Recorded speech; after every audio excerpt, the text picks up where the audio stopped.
welcome back to Cash Flow Confidence. I'm Shelby Ashley, and I help business owners feel more confident about their cash flow.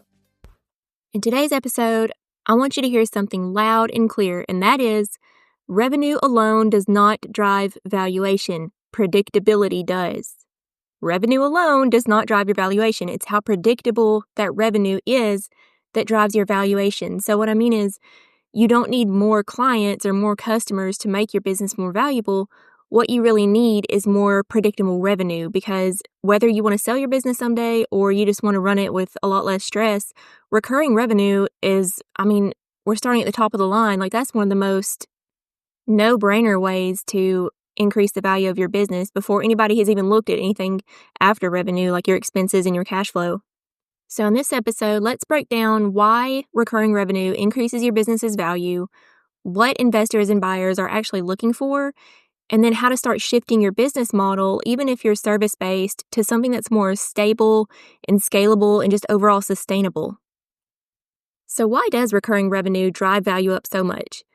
One thing you need to understand is that buyers and investors, especially investors, are basically allergic to risk. And you know what feels risky to them is a business that starts every single month at $0. What I mean is, whatever you made last month was just a one-time thing. And this month, you have to go chase that money all over again. That is not a good place to be. When your income resets at the beginning of each month, you're running on what I like to call the sales treadmill energy, because it's exhausting. It's exhausting for you, and it's very, very unattractive for any set of outside eyes on your business, whether that's a buyer, a banker, or an investor. On the other hand, recurring revenue gives your business stability, predictability, and it gives you the ability to forecast and plan with confidence. And so think of it like dating. A one-time fling might be exciting, but what buyers want is a long-term relationship. And so recurring revenue is the loyal partner. It's not, just some one-night stand that you're repeating each month. That's not going to lead to anything good, right? So when your business model includes ongoing retainers, subscriptions, or contracts, you instantly reduce risk and you're increasing your appeal. So let's say you have two businesses. One makes $1 million a year with inconsistent revenue. Some months are really great. Some months are absolutely dead. There's months where this business just goes, 1 or 2 months without making any revenue. And then a month will come in and they'll make $400,000. Let's take another business that makes a little less than $1 million. Say it makes $650,000, but it's consistent, it's monthly, and it's locked in. If you're a buyer looking at these two businesses, which one would you rather purchase? The one that's got higher revenue, but you're going to have to chase it every single month? Or the one that's got, a little bit less than that, but it's coming in no matter what? Buyers are going to pay more for consistency over chaos, because the consistency means they can step in and immediately they're going to start getting paid. There's cash flow from day one. They don't have to step in and then go start chasing money. Recurring revenue creates transferable value, meaning it doesn't rely on the business owner showing up every single day. If you have recurring revenue, you know that you don't have to work every single day in order for that revenue to come in. That's what makes your business a true asset. So let's say you're a business where you can't really imagine how recurring revenue might work for you. If you're listening to this right now and you're thinking that recurring revenue only works for software companies or subscriptions or things like that, I'm telling you, any business can build predictable revenue. It may not be the core of your revenue, but you can build predictable revenue no matter what business you're in. So I'll just give you some examples. Say you're a creative agency of some sort.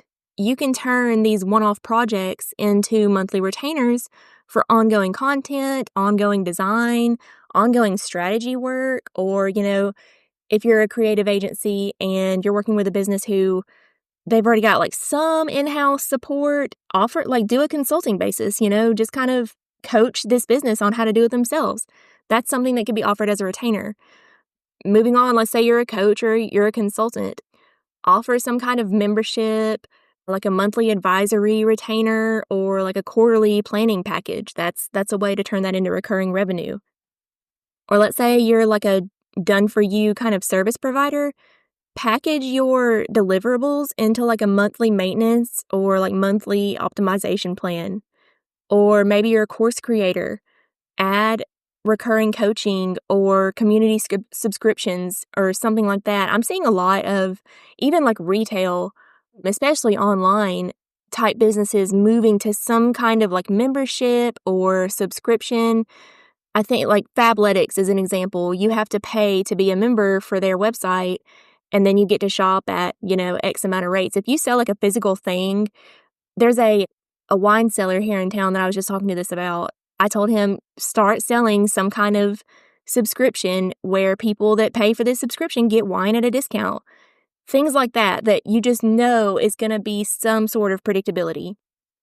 The goal isn't to change what it is that you're offering, it's just changing how it's structured. So think long-term partnership and not just a one-time deliverable, hope I see you again kind of deal. So if you've never had recurring revenue and you'd really like to start, here's how you can kind of dip your toe in and see if it works for you. Identify first what it is that your clients need ongoing. If you have clients that are coming back to you, what are they coming back to you for? What ongoing value could you provide if you stayed in their world for just a little bit longer? And if they're not coming back to you, do some deep diving into your business and see, okay, what could I create that they would be coming back to me and saying, like, I still need your help. And then that'll kind of give you a starting point. And then you want to bundle the result, not the task. So recurring revenue works best when you sell the outcome, not the hours. So think of things like, we'll keep your funnel optimized if you're some kind of ad agency, or we'll handle your ongoing tax strategy if you're a CPA firm, or we'll make sure your content stays relevant and performing if you're like a social media manager. What you're doing here is you're messaging so that you're selling the outcome. You're not selling how many hours you're going to work on something. Like imagine going to your accountant to have your taxes done and they're like, great, it's going to take me 15 hours. And then they just like stick their hand out for a check and you're like, I couldn't care less. Are my taxes getting done or not? Like you care about the outcome. Or if you have like a plumber come out to your house or something, it's probably, I'd be glad if it only takes somebody 10 minutes. I'm going to pay them the same amount if it takes somebody 2 hours, as long as I can still have running water and flushing toilets. You know what I mean? On that, you want to make sure you price your services for retention. So recurring offers should feel like a no-brainer. They're easier to sell when they solve like an ongoing pain point, or they protect something that the client already values. So like with me, I offer ongoing CFO advisory services. And so my clients really value having an ongoing forecast that they can look at each month and an ongoing, okay, here's where you're at. Now let's problem solve and figure out what you need to do this month in order to increase your cash flow. So you're kind of solving an ongoing problem and you're at the same time protecting something that they really value. And then the final piece of advice I'd add, if you're thinking about setting something up for recurring revenue, is add some structure to it. So you've heard me, drill down on SOPs. SOPs is because they're so important. Create something simple like a deliverables list or like a consistent billing cadence and a smooth onboarding flow. So that way, the more structured it is, the more trust your clients and customers are going to have in you. Like if you're surprising them with a different bill each month, you're not going to keep your customers for very long. And the thing with recurring revenue is it's not just predictable, but it also lowers the amount of clients and customers you actually need. You don't need 100 clients on, all these one-off projects. You just need 20 loyal ones on some kind of retainer. And that's how recurring revenue makes room for your life. You can stop waking up in panic mode, wondering where your next client's going to come from. This allows you to plan ahead, pay yourself consistently, and make higher quality decisions because you're not in survival mode every day. Like imagine waking up every day and your kitchen is like reset the night before. Like everything in your kitchen is gone and you're like, great, now I got to go out and forage and get some food again. But this way, you wake up, there's food in your kitchen still, and you can just pick what you want to eat really fast and go on about your life. That's what recurring revenue can do for you. And so if you're, thinking about selling or wanting to increase the value of your business, this is the kind of thing that buyers look at. And then on the flip side, if you're wanting to purchase a business in the future, think about these things. Don't jump into a business where the revenue is being chased after every single month or every single week.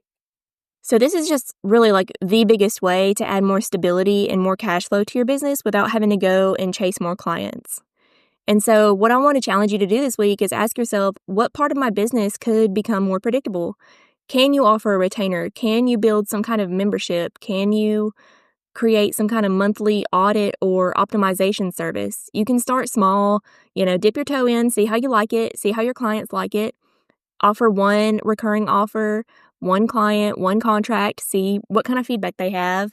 It also wouldn't hurt to reach out to all of your customers and say, hey, is there something that, if you've thought of offering a subscription or a membership, like what would you like to see in it? What would you be willing to pay? What would you not want to have in it? Get some feedback before crafting an offer. This is really one of the easiest and first steps to building a business that's going to start to pay you back and really give you more freedom.